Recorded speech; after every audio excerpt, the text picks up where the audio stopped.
Taste the Daily. 12 ஆண்டுகளுக்கு பிறகு ரோஹித் சர்மா தலைமையிலான இந்திய அணி சாம்பியன்ஸ் டிராபி கோப்பையை தட்டி தூக்கி உள்ளது. துபாயில் நடைபெற்ற சாம்பியன்ஸ் டிராபி இறுதிப் போட்டியில் இந்தியா நியூசிலாந்து அணிகள் பல பரீட்சை நடத்தின. இதில் டாஸ் வென்று முதலில் பேட்டிங் செய்த நியூசிலாந்து அணி மந்தமான ரன் ரேட்டில் ஆடிக்கொண்டிருந்தது. தொடக்க வீரர்கள் ரச்சின் ரவீந்திரா மற்றும் கேன் வில்லியம்சன் குறைவான ரன்களில் ஆட்டமிழக்க மிச்சல் மற்றும் மைக்கேல் பிரேஸ்வெல் நிதானமாக விளையாடி அணியை சரிவிலிருந்து மீட்டனர். இதனால் 50 ஓவர்கள் முடிவில் நியூசிலாந்து அணி 7 விக்கெட்டுகள் இழப்புக்கு 251 ரன்களை மட்டுமே எடுத்தது. குறிப்பாக இந்திய சுழற்பந்து வீச்சாளர்கள் சிறப்பாக பந்து வீசி நியூசிலாந்து அணியின் ரன்களை கட்டுப்படுத்தினர்.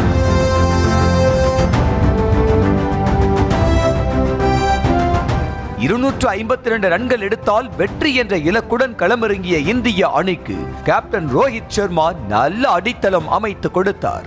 அரை சதம் கடந்தும் களத்தில் நின்று அதிரடி காட்டிய ரோஹித் சர்மா 76 ரன்களில் தனது விக்கெட்டை பறிகொடுத்தார்.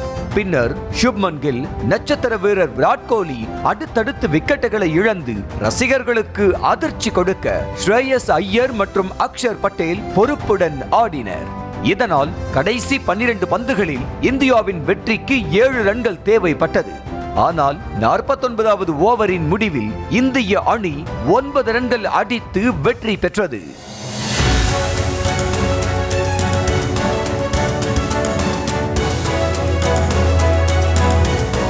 உடனே மைதானத்தில் இருந்த ரசிகர்கள் மகிழ்ச்சியில் கத்தி ஆரவாரம் செய்ய இந்திய வீரர்கள் ஷாம்பைனை ஒருவர் மீது ஒருவர் ஊற்றி உற்சாகத்தில் துள்ளி குதித்தனர்.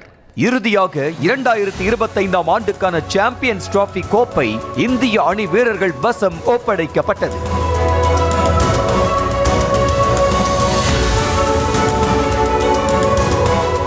மேலும் ஆட்ட நாயகன் விருது கேப்டன் ரோஹித் சர்மாவுக்கும் தொடர் நாயகர் விருது ரச்சின் ரவீந்திராவுக்கும் வழங்கப்பட்டது.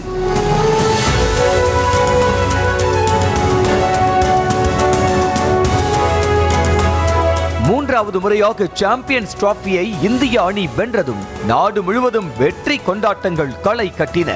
வீதிகளில் திரண்ட மக்கள் பட்டாசுகளை வெடித்து இனிப்புகளை வழங்கியதோடு ஆட்டம் பாட்டம் என கொண்டாடி தீர்த்தனர்.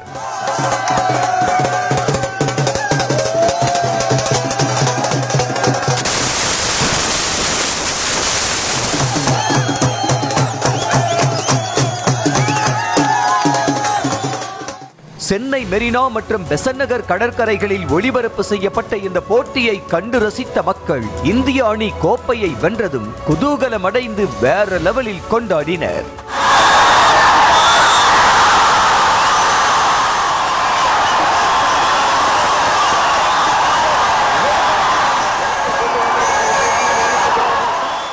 ரோஹித், விராட் மற்றும் ஜடேஜாவை புகழ்ந்து தள்ளிய ரசிகர்கள் கடைசி வரை வெற்றிக்காக போராடிய நியூசிலாந்து வீரர்களையும் பாராட்டினர். ஸ்டார்டிங்கில் வந்து நியூசிலாந்து ஜெயிக்கணும் அப்படிங்கிறது வந்துட்டு அது end of the day good cricket தான் எல்லாமே. நியூசிலாந்து வந்து செம டீமு, செம டஃப் ஃபைட் கொடுத்தாங்க. ஸோ நியூசிலாந்து ஜெயிச்சிருந்தாலும் ஆப்வியஸாக ஹாப்பியாக தான் இருந்திருப்போம். இருந்தாலும் இந்தியாங்கிறதுனால we support India. So India ஜெயிச்சதில் இன்னும் எக்ஸ்ட்ரா சந்தோஷம்.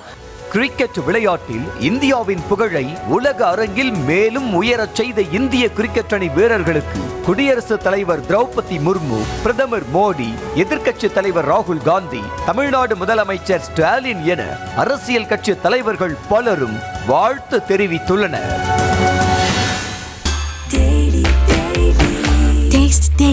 Taste the Daily.